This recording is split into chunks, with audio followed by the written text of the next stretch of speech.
What's up, you guys? Today we're working on the GFC installing their new anti-condensation headliner kit. And I wanted to take a second and talk about a video that we posted a couple months ago where we talked about a rack and a rooftop tent versus a canopy camper like the GFC. In that previous video, we talked about utility and space and just storage capacity and accessibility and all that stuff.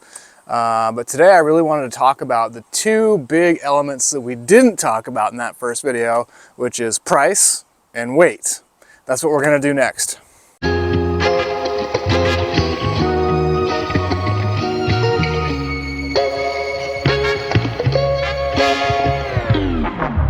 If you've been following any of our Colorado build-up videos, you know that we've been tracking the curb weight on this rig to make sure we stay under Chevy's gross vehicle weight rating, which means we have the benefit in this case of some occasional cat scale weight readouts. In this case, we have the benefit of weight readouts that are pre and post GFC installation, and I can say that the GFC added about 80 pounds to our curb weight over our previous rack, rooftop tent, and locking tonneau cover setup. But for the purposes of this video, I think we're actually going to compare the GFC's weight to a fairly popular setup that mimics a lot of the functionality of the GFC or other platform campers.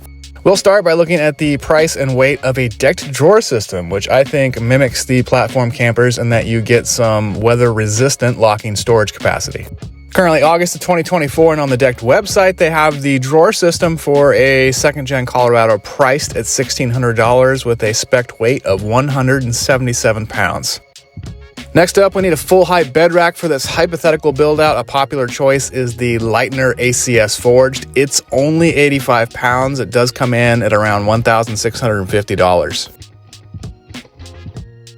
And in keeping with our lightweight theme, to top off our hypothetical build out, we'll finish it with a Free Spirit Recreation Aspen Light wedge tent, which weighs in at 100 pounds, comes at a price of $2,495. So our rack and rooftop combo comes in at a total weight of 362 pounds and a final cost of $5,844. And on the other side of the coin, our GFC Canopy camper comes in at 275 pounds at a cost of $8,450 for the new GFC V2 Pro. So the GFC wins in the weight department, but there is a $2,700 difference. Now I say this having bought our GFC for a little over $7,400 on sale, but I think it's worth the price difference.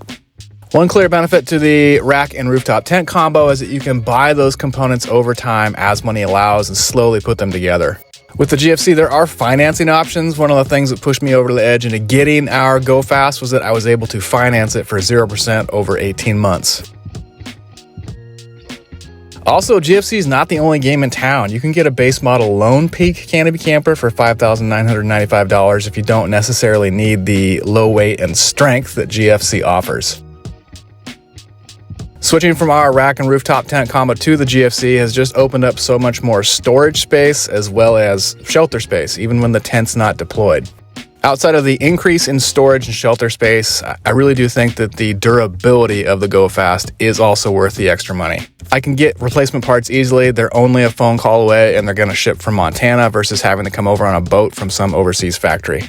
Ultimately, the choice is up to you and what's going to work best for you and your intended purpose. Is it a rack and rooftop tent or is it a canopy camper? Either way, I hope this video had some useful information in it. I wish that in hindsight, I had gone straight with the canopy camper and not spent any time or money on the rack and rooftop tent combo, but I learned some things along the way and hopefully those things are helpful to you. As always, thanks for tuning in to Trash Panda Garage, and until the next time, get out there, build something.